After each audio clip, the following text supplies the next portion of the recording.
All the recordings will be played once only. The test is in 4 parts. At the end of the test, you will be given 10 minutes to transfer your answers to the answer sheet. Now turn to Part 1. Part 1. Hear a woman talking on the phone to a furniture company. First, you have some time to look at questions 1 to 5.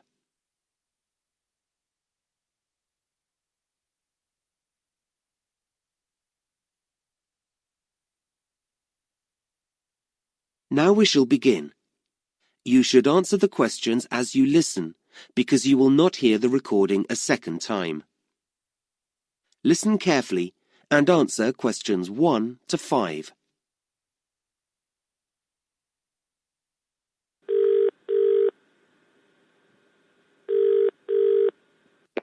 Good afternoon, KT Furniture. Can I help you? Hello. Yes, I'm setting up a new office and I don't have internet access yet, but I'd like to place an order for some furniture. That's fine. You can do it over the phone and I can fill in the form for you this end. Oh, great. Thanks. I just need to take a few customer details first, if that's okay. Yes, fine. What name is it? My name? Yes. Oh, it's Sue Brown. Sue Brown. Thanks. And what's the name of your company, Miss Brown? It's a clothing company. It's called Dress Your Best. Okay, I'll just note that down. Dress for best. No, Your Best. Oh, right. Got it. So you make smart clothes? Yes, formal dress for weddings and special occasions. We also repair and alter clothes. I see. And where are you located? What's your postal address? Right. Well, we're on Kirby Trading Estate. Kirby. How do you spell that? It's Kirby. Oh, I know that area. It's New Hampton Road, isn't it? Yes, that's right. Number 210 in South Down. Okay. And can I have a contact number for our delivery man? Sure. It's probably best if I give you my mobile number. Okay. The number's 09356 788 545. Okay. 778. No, 788 545. Oh. Okay, that's great. Now, just a couple more questions before I take your order. Fine. We have 2 delivery dates this month, and you should be able to have either. When are they? Well, there's one on the 16th of the month, but there's a charge of $40 for that one. Oh, that's a lot. Or there's option 2, which is the end of the month. I'll have to confirm the date later, and that's a free delivery. I'll take option 2, thanks. I don't want to pay a charge. Okay, I'll note down no charge. We haven't organised the office yet, so there should be plenty of time. And lastly, you don't have an account with us, so how would you like to pay? Oh, I'll pay by credit card. Okay, will that be Visa? Is American Express okay? Absolutely fine. Before you hear the rest of the conversation, you have some time to look at questions 6 to 10.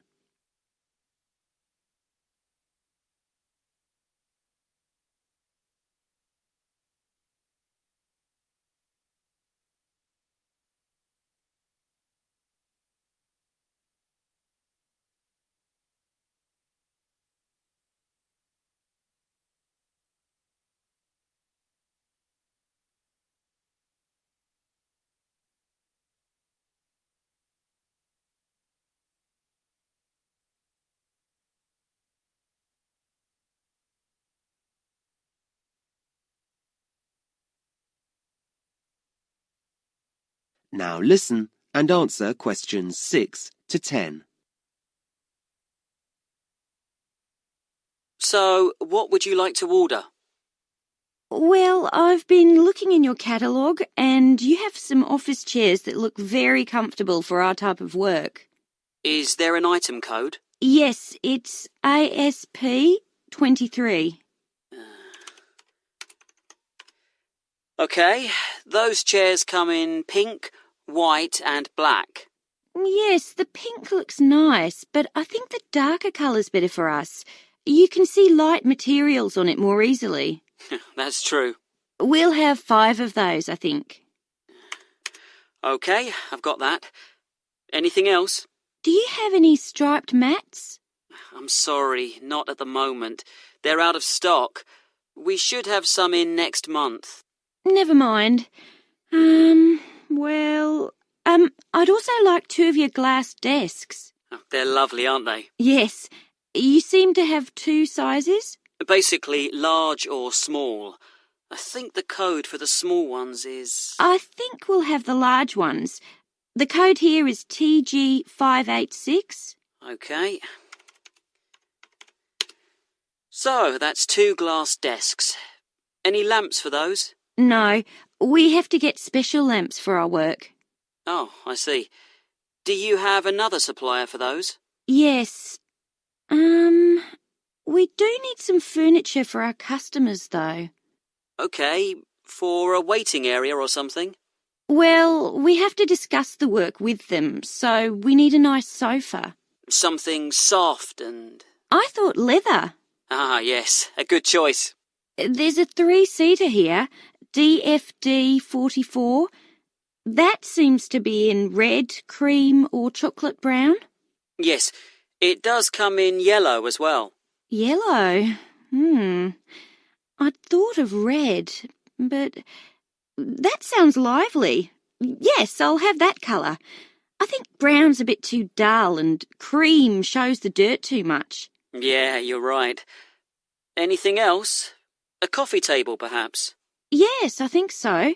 Maybe TX22, the silver one? A very good choice. Well, that's it, I think. Okay, I'll just add that up for you, and then take your credit card details. That is the end of Part 1. You now have 1 minute to check your answers to Part 1.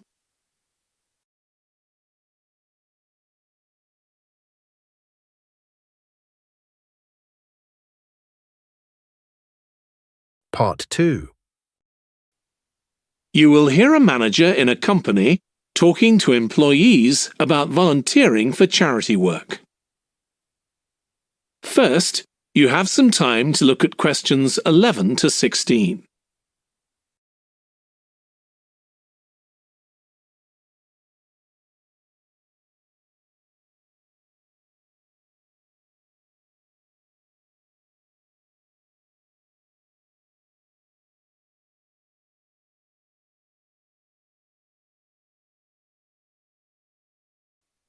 Now listen carefully and answer questions 11 to 16.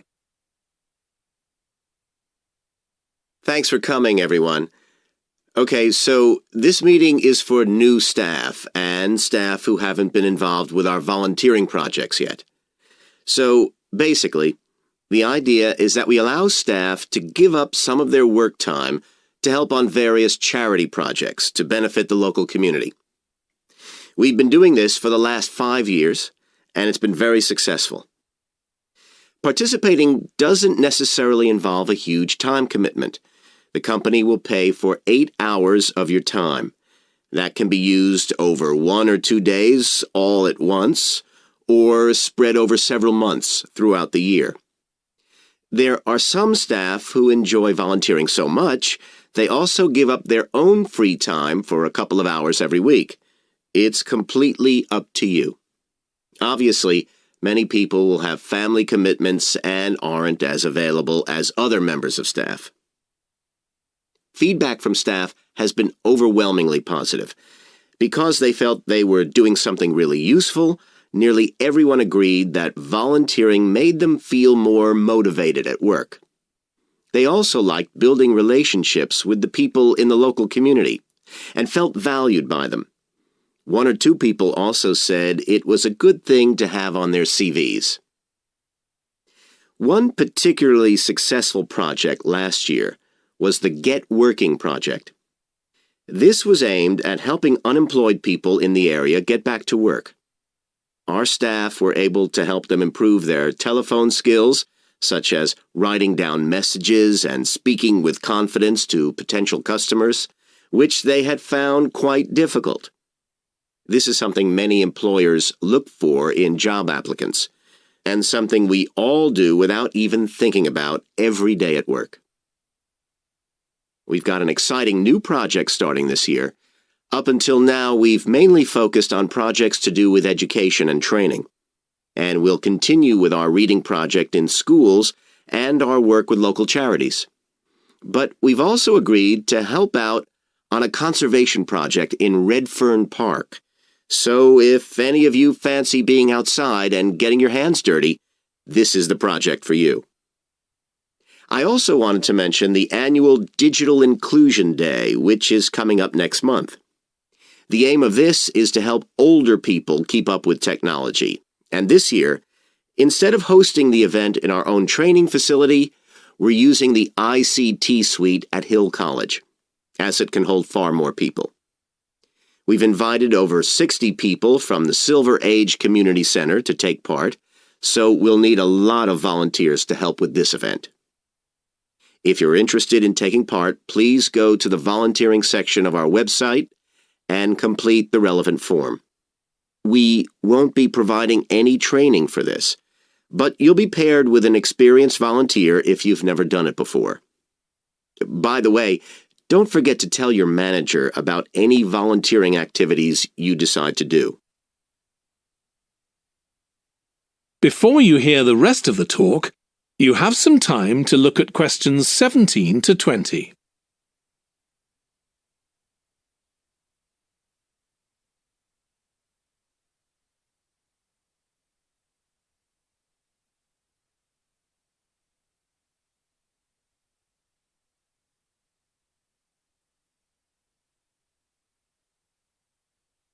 Now listen and answer questions 17 to 20.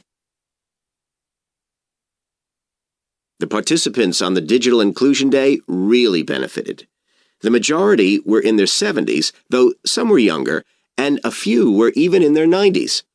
Quite a few owned both a computer and a mobile phone, but these tended to be outdated models. They generally knew how to do simple things like send texts, but weren't aware of recent developments in mobile phone technology. A few were keen to learn, but most were quite dismissive at first. They couldn't see the point of updating their skills. But that soon changed. The feedback was very positive. The really encouraging thing was that participants all said they felt much more confident about using social media to keep in touch with their grandchildren, who prefer this form of communication to phoning or sending emails. A lot of them also said playing online games would help them make new friends and keep their brains active. They weren't that impressed with being able to order their groceries online, as they liked going out to the shops, but some said it would come in handy if they were ill or the weather was really bad. One thing they asked about was using tablets for things like reading newspapers. Some people had been given tablets as presents, but had never used them. So that's something we'll make sure we include this time. That is the end of Part 3. You now have 30 seconds to check your answers to Part 3.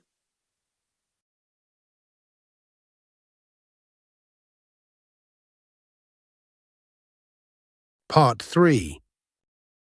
You will hear 2 students called Katie and Harry discussing a project they are both working on.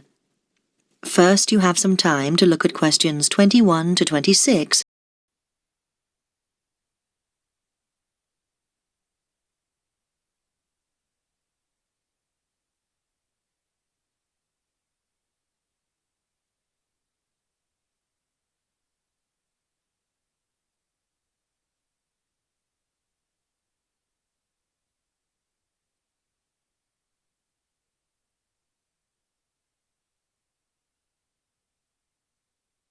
Now listen carefully and answer questions 21 to 26.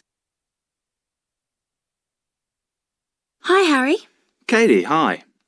Look, let's sit down and work out what we've got to do for this next project we've got for the geography course.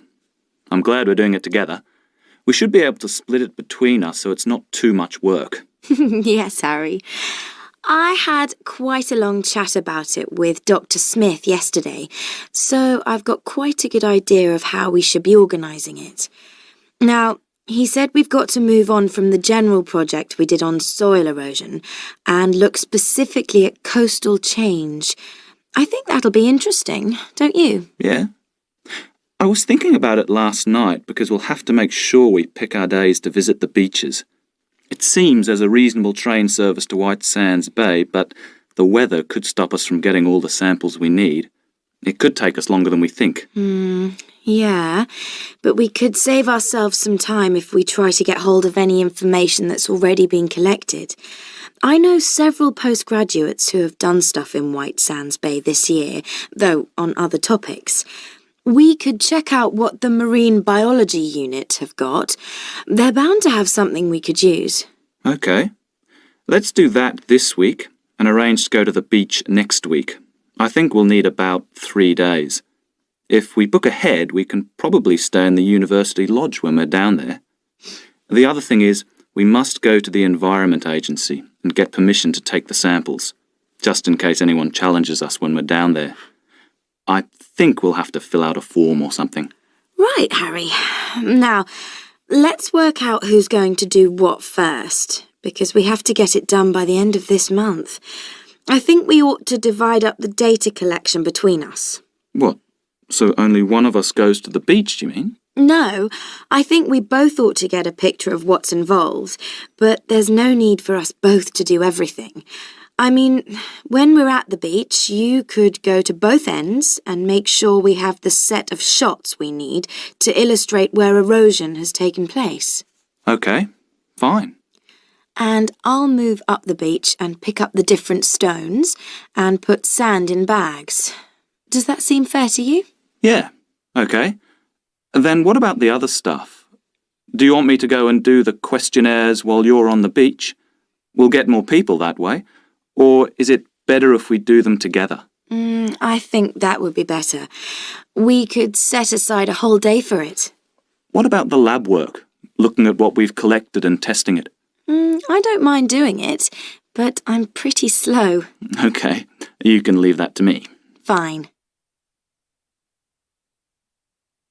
Before you hear the rest of the conversation, you have some time to look at questions 27 to 30.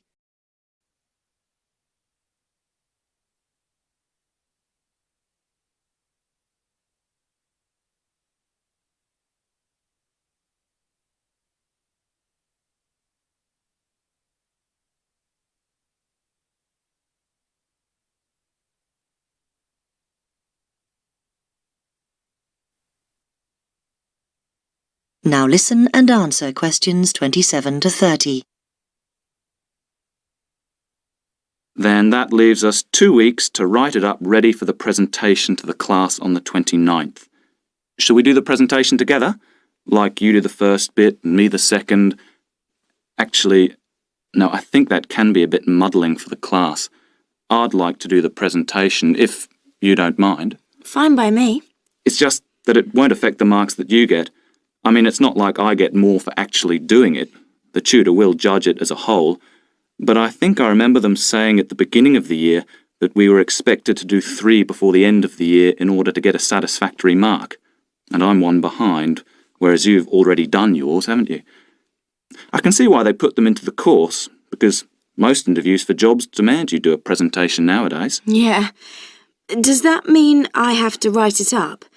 I think it'll be impossible to do that together. Yes, you're very good at that. Oh, yes. Typical that I get landed with it as usual. Actually, I don't mind. I know we haven't got very long, but that's okay. Often I write better when I'm pushed for time. It focuses the mind. But I'll have to have a think about how we present the data, because that won't be straightforward like the rest. So I'd like a bit of help with that. Yeah, Sure.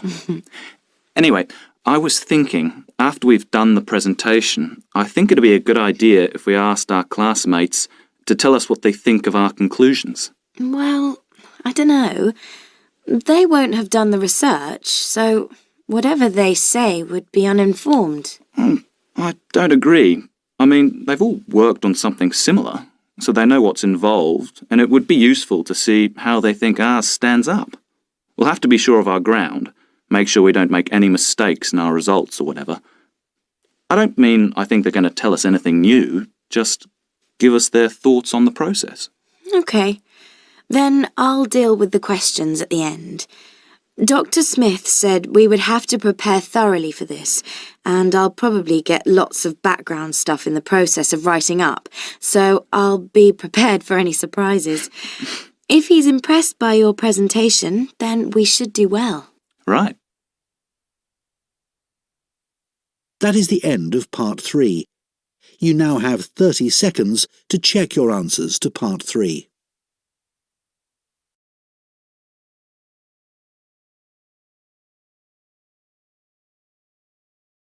Part 4. You will hear a talk by a meteorologist about weather forecasting. First, you have some time to look at questions 31 to 40.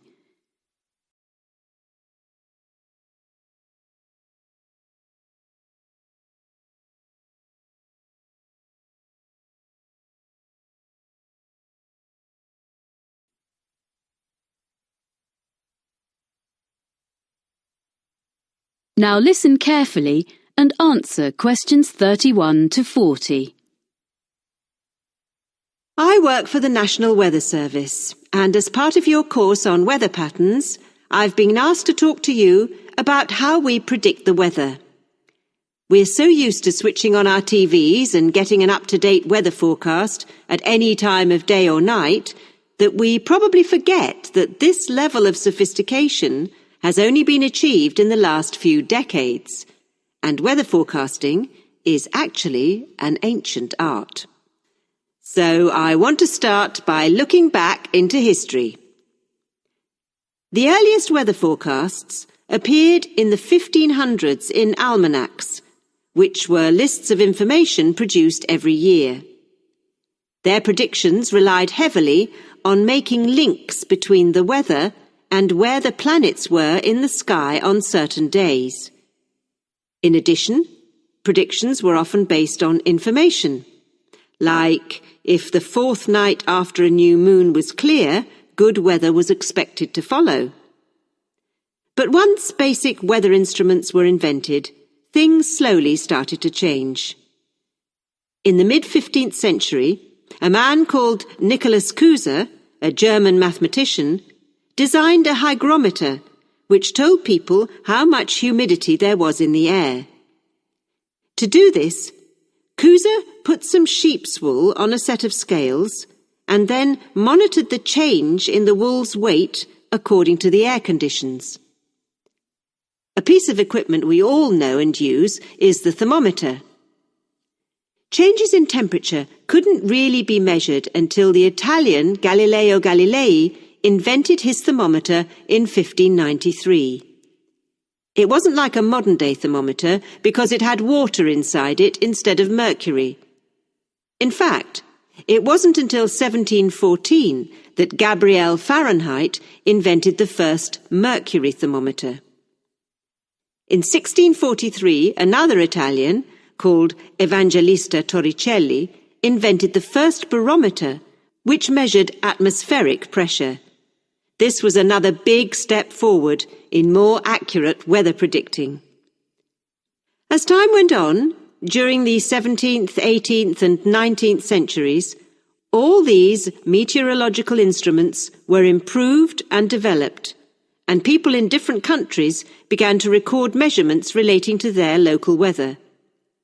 However, in those days it was very difficult to send records from one part of the world to another, so it wasn't possible for them to share their information until the electric telegraph became more widespread. This meant that weather observations could be sent on a regular basis to and from different countries, By the 1860s, therefore, weather forecasts were becoming more common and accurate because they were based on observations taken at the same time over a wide area. In 1863, France started publishing weather maps each day. This hadn't been done before, and other nations soon followed. So that was the start of national weather forecasting.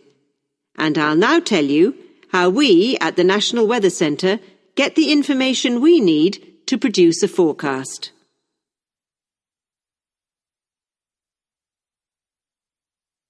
Even today, one of the most important methods we use is observations, which tell us what the weather is doing right now.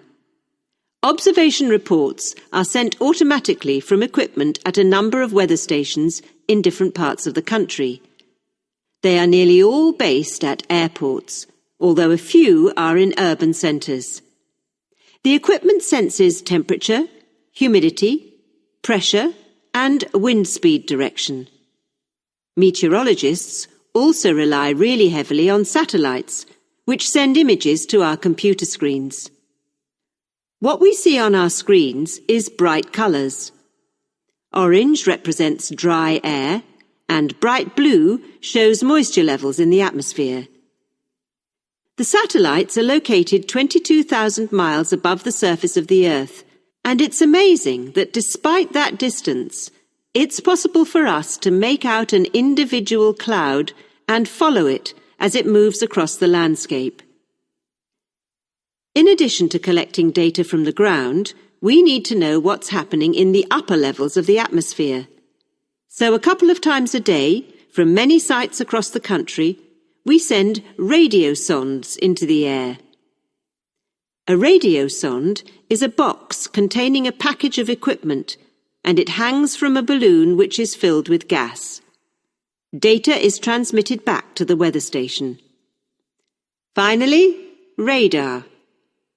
This was first used over 150 years ago and still is. New advances are being made all the time, and it is one method for detecting and monitoring the progress of hurricanes. Crucial information is shown by different colours representing speed and direction. Radar is also used by aircraft, of course. All this information from different sources is put into computer models, which are like massive computer programs.